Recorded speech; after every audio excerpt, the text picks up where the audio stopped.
Periodic table को कभी गौर से देखा है? हर उनसर के नीचे एक नंबर लिखा होता है, लेकिन उनमें से अक्सर में एक आशारिया, एक डेसिमल भी होता है। नहीं, ये कोई प्रिंटिंग की गलती नहीं है।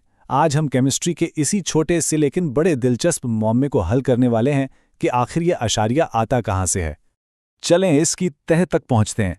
एटम, जैसा कि हम जानते हैं, प्रोटॉन, न्यूट्रॉन और इलेक्ट्रॉन से बनते हैं, और ये भी जानते हैं कि प्रोटॉन और न्यूट्रॉन का वजन तकरीबन 1 यूनिट होता है। तो कार्बन में 6 प्रोटॉन और 6 न्यूट्रॉन हैं, इससे तो ठीक 12 होना चाहिए ना?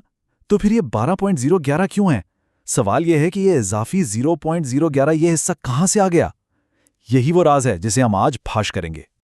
अच्छा, ये उसकी रस्मी यानी फॉर्मल सी तारीफ है। पहली नज़र में शायद थोड़ी खुश्क लगे, लेकिन इसमें 2 लफ्ज़ छुपे हैं जो बिल्कुल जादुई हैं। एक है औसत यानी एवरेज, और दूसरा है तनासुब यानी रेशियो। ये कोई मुतलक वज़न नहीं, बल्कि एक मुवाजना है, और ये किसी एक एटम का नहीं बल्कि एक औसत है। बस इन 2 लफ्ज़ों को जहन में रखें, क्योंकि हमारे इस मुअम्मे की चाबी वो यही है। तो सबसे पहला मसला ये है कि साइंसदान किसी एक एटम की कमियत आखिर मालूम करते कैसे हैं? एक एटम को किसी आम तराजू पर तो रखा नहीं जा सकता। ये बहुत ही छोटा होता है। इसका हल है मुवाजना यानी कंपैरिजन। जब किसी चीज़ को बराह रास्त नहीं तोल सकते तो उसे किसी जानी पहचानी चीज़ से नापते हैं। बिल्कुल वैसे ही जैसे हमने 1 किलोग्राम को स्टैंडर्ड मान लिया है और फिर हर चीज़ उसी के हिसाब से तोलते हैं। साइंसदानों को भी एटमों की दुनिया के लिए एक ऐसे ही किलोग्राम की ज़रूरत थी, और वो मेयार है कार्बन 12। साइंसदानों ने मिलकर पूरी दुनिया में इस बात पर इत्तेफाक किया कि एक ख़ास किस्म का कार्बन एटम यानी कार्बन 12 हमारा कायनाती पैमाना होगा। ये वो हवाला है जिसके मुकाबले में बाकी तमाम एटमों को नापा जाता है। लेकिन यहाँ एक छोटा सा पर बहुत अहम ट्विस्ट है। हमारा जो स्टैंडर्ड है ना, वो पूरा कार्बन 12 एटम नहीं, बल्कि उसका ठीक 12वां हिस्सा यानी 1/12 पार्ट है। इसी छोटे से टुकड़े को एटमी कमियत का मुस्तकिल या एटॉमिक मास यूनिट कहा जाता है। कायनात में बाकी हर एटम का वजन इसी 1 यूनिट के मुकाबले में नापा जाता है। तो ये पूरा अमल देखा जाए तो बहुत सीधा सा है। सिर्फ 2 स्टेप्स हैं। पहला स्टेप मेयार कायम करना, यानी एक कार्बन 12 एटम ठीक 12 यूनिट्स के बराबर है। दूसरा स्टेप बाकी सबका मवाजना करना। हाइड्रोजन का एटम इसके मुकाबले में कितना भारी है, ऑक्सीजन का कितना, ये सब एक तनासुब का खेल है। तो अगर हर चीज़ कार्बन 12 से नापी जा रही है तो फिर भी वो आशारिया कहाँ से आया? जवाब एक लफ्ज़ में है, आइसोटोप्स। क्योंकि सच ये है कि फितरत में किसी भी उनसर के सारे एटम एक जैसे नहीं होते। आइसोटोप्स को यूं समझ लें कि ये एक ही अंसर के मुख्तलिफ फ्लेवर्स हैं। इनमें प्रोटॉन की तादाद एक जैसी रहती है, इसीलिए तो वो एक ही अंसर कहलाते हैं, लेकिन न्यूट्रॉन की तादाद बदल जाती है।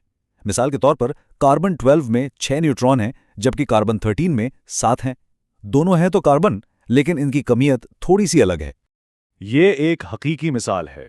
फितरत में पाए जाने वाले सिलिकॉन को देखें।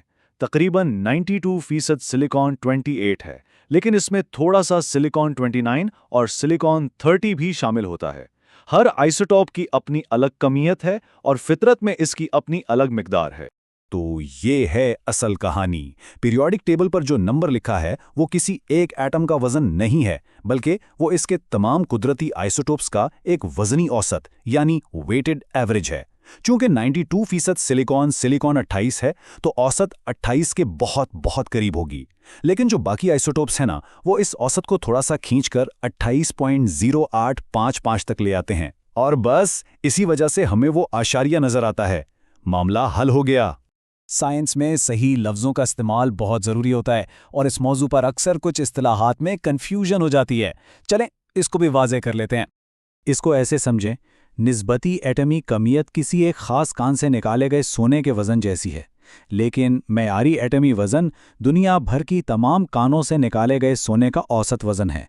ये वो नंबर है जो हमें आम तौर पर पीरियोडिक टेबल्स पर नज़र आता है। एक है मखसूस पैमाइश, दूसरा है आलमी औसत। और हाँ, एक दिलचस्प तारीखी हकीकत यह है कि एटमी वज़न की इस्तिलाह खुद मुतनाज़ा रही है। फिज़िक्स में कमियत मादे की मिकदार है, जबकि वज़न कशिश सिकल का असर है। इसीलिए आजकल निस्बती एटमी कमियत को ज़्यादा दुरुस्त इस्तिलाह समझा जाता है, हालांकि मेयारी एटमी वज़न की इस्तिलाह आज भी सुनने को मिलती है। तो अब ये सोचा जा सकता है कि इस सबसे आखिर फ़र्क क्या पड़ता है। ये सिर्फ किताबी बातें नहीं हैं। इस तसव्वुर की हकीकी दुनिया में बहुत अहमियत है, खासतौर पर जब बात हो बिल्कुल दुरुस्त यानी प्रिसाइज पैमाइश की। सिलिकॉन की कीमत पर वापस चलते हैं। इसके आखिर में ब्रैकेट में लिखा 3 क्या है। ये साइंसी गैर यकीनी सूरत हाल यानी साइंटिफिक अनसर्टेनिटी को जाहिर करता है। इसका मतलब है कि आखिरी हिस्सा यानी 5 3 के फर्क से ऊपर या नीचे हो सकता है। ये हमें बताता है कि ये पैमाइश किस कदर दुरुस्त है। और अब सबसे हैरानकुन बात, क्या यह मालूम है कि एक उन्सुर की एटमी कमियत बदल सकती है? ये कोई मुस्तकिल अदद नहीं है। मिसाल के तौर पर तुर्की से लिए गए बोरॉन का एटमी वजन कैलिफोर्निया से लिए गए बोरॉन से थोड़ा मुख्तलिफ होता है। क्यों? क्योंकि दोनों जगहों पर उसके आइसोटोप्स का तनासुब मुख्तलिफ है। इसका मतलब है कि किसी उन्सुर का वजन इस बात पर मुनहसर है कि वो दुनिया में कहाँ से आया है। तो आज हमने क्या सीखा?